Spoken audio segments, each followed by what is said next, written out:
الشیطان اللعین الرجیم بسم اللہ الرحمن الرحیم وصلی اللہ علی محمد وآل بیتہ الطیبین الطاہرین المعصومین۔ کاروان حسینی مدینہ سے مدینہ تک کی 12ویں قسط کے ساتھ اپنے مومنین کی خدمت میں حاضر ہوں۔ 8 ذی الحجہ بوقت سحر جب امام حسین علیہ السلام مکہ سے عراق کی جانب نکل رہے تھے تو محمد حنفیہ امام علیہ السلام کے بھائی جلدی سے آپ کی طرف بڑھے اور آپ کی سواری کی لگام کو پکڑ کے کہا، اے میرے بھائی حسین، جب میں نے آپ کو عراق جانے سے روکنے کا مشورہ دیا تھا تو آپ نے مجھ سے وعدہ کیا تھا کہ آپ میری تجویز پہ غور کریں گے۔ تو امام علیہ السلام نے فرمایا، ہاں میں نے کہا تھا۔ تو جناب محمد بن حنفیہ نے کہا کہ پھر اتنی جلدی آپ نے جانے کا ارادہ کیوں بنا لیا؟ تو امام علیہ السلام نے فرمایا، جب میں آپ کی طرف سے ہو کے آیا تھا تو گھر واپسی پہ جب میں سویا تو نانا رسول خدا میری خواب میں آئے اور مجھے یہ فرما رہے تھے، اے حسین، حرم خدا سے کوچ کرو، فَإِنَّ اللَّهَ شَاءَ أَن يَرَاكَ قَتِيلًا۔ مشیت پروردگار یہ ہے کہ وہ آپ کو اپنی راہ میں جام شہادت نوش کرتا دیکھے۔ محمد بن حنفیہ نے جب یہ کلمہ سنا تو کلمہ استرجاع یعنی انا للہ و انا الیہ راجعون کی تلاوت کی، اور پھر محمد بن حنفیہ نے کہا، اے میرے بھائی حسین، آپ نے تو جام شہادت نوش کرنا ہے، پھر ان مخدرات عصمت و طہارت اور چھوٹے چھوٹے بچوں کو ساتھ لے کے جانے کا کیا فلسفہ ہے؟ تو امام علیہ السلام نے بڑا ہی عجیب جملہ ارشاد فرمایا، ان اللہ قد شاء ان یراہن سبایا۔ میرے بھائی محمد حنفیہ، میرے رب کی مشیت یہ ہے کہ وہ ان مخدرات عصمت و طہارت کو قید و بند میں دیکھے۔ یہ کہہ کر امام نے محمد بن حنفیہ کو الوداعی سلام کیا اور مکہ سے کربلا کی طرف چل دیے۔ یہی جواب امام نے ابن عباس کو دیا تھا، اور مدینہ سے نکلتے وقت حضرت ام سلمہ کو بھی یہی جواب دیا تھا جب انہوں نے کربلا جانے سے امام علیہ السلام کو روکا تھا۔ پس امام کو جب 3 مخلص افراد نے خواتین، مخدرات عصمت و طہارت اور بچوں کو ساتھ نہ لے جانے کا مشورہ دیا تو آپ نے ان تینوں شخصیات کو یعنی محمد بن حنفیہ، ابن عباس اور جناب ام سلمہ کو ایک ہی جواب دیا کہ میں مشیت خدا اور اپنے نانا کے حکم کی تعمیل کرتے ہوئے خواتین اور بچوں کو ساتھ لے کر جا رہا ہوں۔ امام نے حضرت ابن عباس سے فرمایا تھا کہ اگر میں مخدرات عصمت و طہارت اور بچوں کو مدینہ یا مکہ چھوڑ کر جاؤں تو مجھے ڈر ہے کہ میرے بعد انہیں دشمن اذیت و تکلیف نہ دیں، اور روایات میں ہے کہ خود مخدرات عصمت و طہارت بیویوں کا بھی کاروان حسینی کے ساتھ جانے پہ شدید اصرار تھا، اور جب جناب ابن عباس نے امام حسین علیہ السلام کو مشورہ دیا تھا کہ آپ بچوں اور خواتین کو اپنے ساتھ لے کے کربلا نہ جائیں تو ابن عباس نے پس پردہ رونے کی آواز سنی اور ایک بی بی کو یہ کہتے ہوئے سنا، یا ابن عباس اتشیر الی شیخنا و سیدنا ان یخلفنا ہا ہونا و یمضی وحدہ۔ اے ابن عباس، کیا آپ ہمارے آقا و سردار کو یہ مشورہ دے رہے ہیں کہ وہ ہمیں یہیں مکہ چھوڑ کر خود اکیلے کربلا کی طرف چلے جائیں؟ وَهَلْ أَبْقَى الزَّمَانُ لَنَا غَيْرَهُ۔ کیا زمانے نے حسین کے علاوہ ہمارے لیے کچھ چھوڑا ہے؟ ہمارا حسین ابن علی کے علاوہ کون ہے؟ ہمارا حسین کے علاوہ کون رہ گیا ہے؟ لا واللہ بل نحیا معہ ونموت معہ۔ اے ابن عباس، اللہ کی قسم ہرگز نہیں، ہمیں جینا ہے تو حسین کے ساتھ جینا ہے، مرنا ہے تو ہم حسین کے ساتھ ہی مریں گے۔ پس سوال یہ پیدا ہوتا ہے کہ اس مشیت الہی اور حکم رسول خدا میں کیا حکمت پوشیدہ تھی کہ امام علیہ السلام بچوں اور خواتین کو اپنے ساتھ لے کے چلے؟ بیویوں کے کاروان حسینی میں امام کے ساتھ جانے کا کیا راز تھا؟ اگر امام حسین اپنی مخدرات عصمت و طہارت کو مدینہ یا مکہ چھوڑ کر چلے جاتے تو ان کے ساتھ کیا ہو سکتا تھا؟ اس چیز کو مرحوم عبد الواحد المظفر نے یوں قلم بند کیا ہے کہ اگر امام حسین خواتین کو، بچوں کو مدینہ یا مکہ چھوڑ کر چلے جاتے تو بنی امیہ سے یہ بعید نہ تھا کہ وہ ان مقدس بیویوں کو قید کر لیتے۔ اس صورت میں دو خطرناک ترین امور کا سامنا سید الشہداء امام حسین علیہ السلام کو کرنا پڑتا، اور دونوں میں سے کوئی بھی تحریک امام حسین علیہ السلام کے ارکان کو شل کر سکتا تھا اور ان ارکان کو ہلا سکتا تھا۔ وہ دو آپشن یہ تھے، یا تو امام علیہ السلام کو اپنی بہنوں کو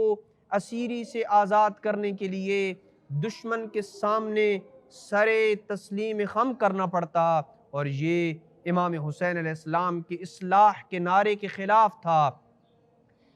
یا یہ ہوتا کہ امام اپنے راستے پہ گامزن رہتے، بچوں کو چھوڑ کے مکہ سے کربلا کی طرف راستے پہ چلے جاتے اور اپنی بہنوں کو بنی امیہ کی قید میں باقی رہنے دیتے، چونکہ قطعاً بنو امیہ سے یہ بعید نہیں تھا کہ امام علیہ السلام چلے جاتے اور یہ مخدرات مکہ یا مدینہ پیچھے رہ جاتی اور بنو امیہ اپنے غلط ہتھ کنڈوں سے بیویوں کو قید نہ کرتے۔ لہٰذا امام علیہ السلام اگر انہیں باقی رہنے دیتے، جو کہ حسین جیسے غیور بھائی کے لیے ممکن نہ تھا، اور ایسا نہیں ہو سکتا تھا کہ علی کا یہ شیر اپنی زندگی میں ہی اپنی بہنوں کو بنو امیہ کی جیل کی سلاخوں کے پیچھے دیکھتا اور ان کو آزاد کرنے کے لیے کوئی اقدام نہ کرتا، اور بنو امیہ کے لیے یہ کام انتہائی آسان تھا۔ وہ سید الشہداء کو عراق کی طرف سے روکنے کے لیے جو بھی انہیں وسیلہ اختیار کرنا پڑتا وہ اس وسیلے کو اختیار کرتے اور قطعاً اس سے گریز نہ کرتے، چاہے امام حسین علیہ السلام کی بہنوں، بچوں اور اہل و عیال کو پابند سلاسل کرنا پڑتا تو بھی کرتے، اور امام حسین علیہ السلام اپنی غیرت کے بل بوتے اپنی بہنوں کو بچانے کے لیے ضرور کوئی نہ کوئی اقدام کرتے، اور یہ چیز امام کی تحریک اور انقلاب کو جنم لینے سے پہلے ہی ختم کر دیتی۔ یہی وجہ ہے کہ امام نے مخدرات عصمت و طہارت اور بچوں کو اپنے ساتھ لے کے جانا ضروری سمجھا تاکہ دشمن ان کی تحریک اور ان کے انقلاب کو روکنے کے لیے ان مخدرات اور بچوں کو ڈھال نہ بنا سکے۔ یہی وہ حکمت اور راز تھا جس کے پیش نظر امام خواتین اور بچوں کو کاروان حسینی میں لے کے اپنے ساتھ چل دیے۔ دوسری بات یہ ہے کہ امام حسین علیہ السلام اپنے علم لدنی سے جانتے تھے کہ میری شہادت کے بعد یہ بیویاں اور یہ بچے میرے اہداف کو شہر بشہر، کوچہ با کوچہ، گلی گلی پہنچائیں گے، اہل بیت کی مظلومیت ساری دنیا کو بتائیں گے، پابند رسن ہو کر بھی پوری دنیا کو بتائیں گے کہ اہل بیت کے علاوہ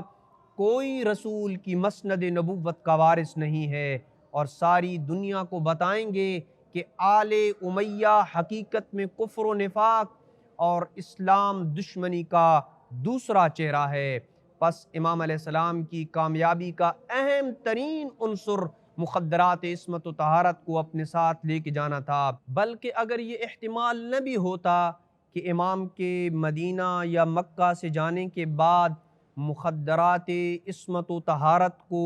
بنو امیہ سے کسی قسم کا خطرہ ہے، تب بھی امام کے لیے ان خواتین اور بچوں کو ساتھ لے جانا انتہائی ضروری تھا، کیونکہ اگر امام انہیں نہ لے جاتے تو آپ کی تحریک کے اسباب و اہداف کو آپ کی شہادت کے بعد کون بیان کرتا؟ کیونکہ کسی بھی واقعے کو اگر میڈیا کوریج نہ دی جائے تو وہ واقعہ اور اس کے رونما ہونے کے حقیقی اہداف و اسباب لوگوں تک نہیں پہنچ سکتے، خاص طور پہ جب کچھ ایسے عناصر بھی ہوں جو اپنے باطل میڈیا کے ذریعے اس سچے واقعے اور اس کے رونما ہونے کے اسباب کو چھپائیں اور امت کے سامنے اس کا غلط چہرہ پیش کریں۔ ادھر بنو امیہ کے پاس مال و دولت تھا اور ان کے پاس کسی بھی حقیقت کو چھپانے کے لیے ایسا باطل میڈیا اور غلط پراپوگنڈا تھا کہ وہ حقائق کو مسخ کر کے پیش کرنے کی مکمل صلاحیت رکھتے تھے۔ اس لیے اگر امام حسین علیہ السلام فقط اپنے جوانوں کے ساتھ جاتے اور کربلا کے لک و دک صحرا میں اپنے اصحاب کو قربان کر دیتے تو بنو امیہ بہت آسانی سے امام کی تحریک اور ان کے انکار بیعت کے اسباب کو مسخ کر دیتے اور کسی کو کچھ نہ پتہ چلتا۔ بس حسین اپنے علم لدنی کے مطابق ان مخدرات عصمت و طہارت کو لے کے اس لیے نکلے تھے کہ میرے کاروان کا یہ طبقہ جس میں بچے اور خواتین ہوں گے بنو امیہ کے باطل میڈیا اور غلط پراپوگنڈا کے سامنے حق کو حقیقت کی آواز بن کے اٹھے گا۔ جہاں یزید اور ابن زیاد حسین کو باغی کہیں گے وہاں سید سجاد پابند رسن ہو کے یہ کہے گا اعطینا ستہ وفضلنا بسبع، ہم اہل بیت کو 6 چیزیں ایسی عطا ہوئی کہ جو کائنات میں ہمارے گھر کے علاوہ کسی کو عطا نہیں ہوئی، ہمیں 7 ایسی فضیلتیں اور منقبتیں اللہ نے عطا کی ہیں جو اللہ کی پوری مخلوق میں کسی کو یہ عطا نہیں ہوئی ہیں۔ جب یزید کا باطل میڈیا حسین کو باغی کہے گا اس وقت حسین کے سچ اور حق کے نمائندے اور ان کی خون مقدس کے نگہباں یہ نعرہ لگائیں گے حسین فرزند منا و زمزم ہے، حسین فرزند کعبہ ہے، حسین صفا و مروہ کا وارث ہے، حسین رکن و مقام کی حرمت کا پاسدار ہے۔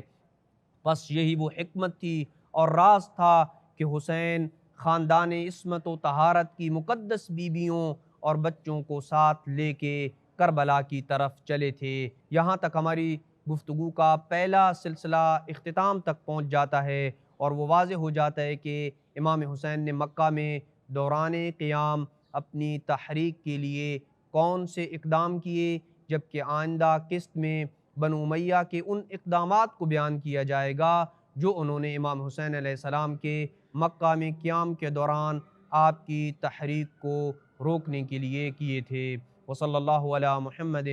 وآل بیتہ الطیبین الطاہرین المعصومین۔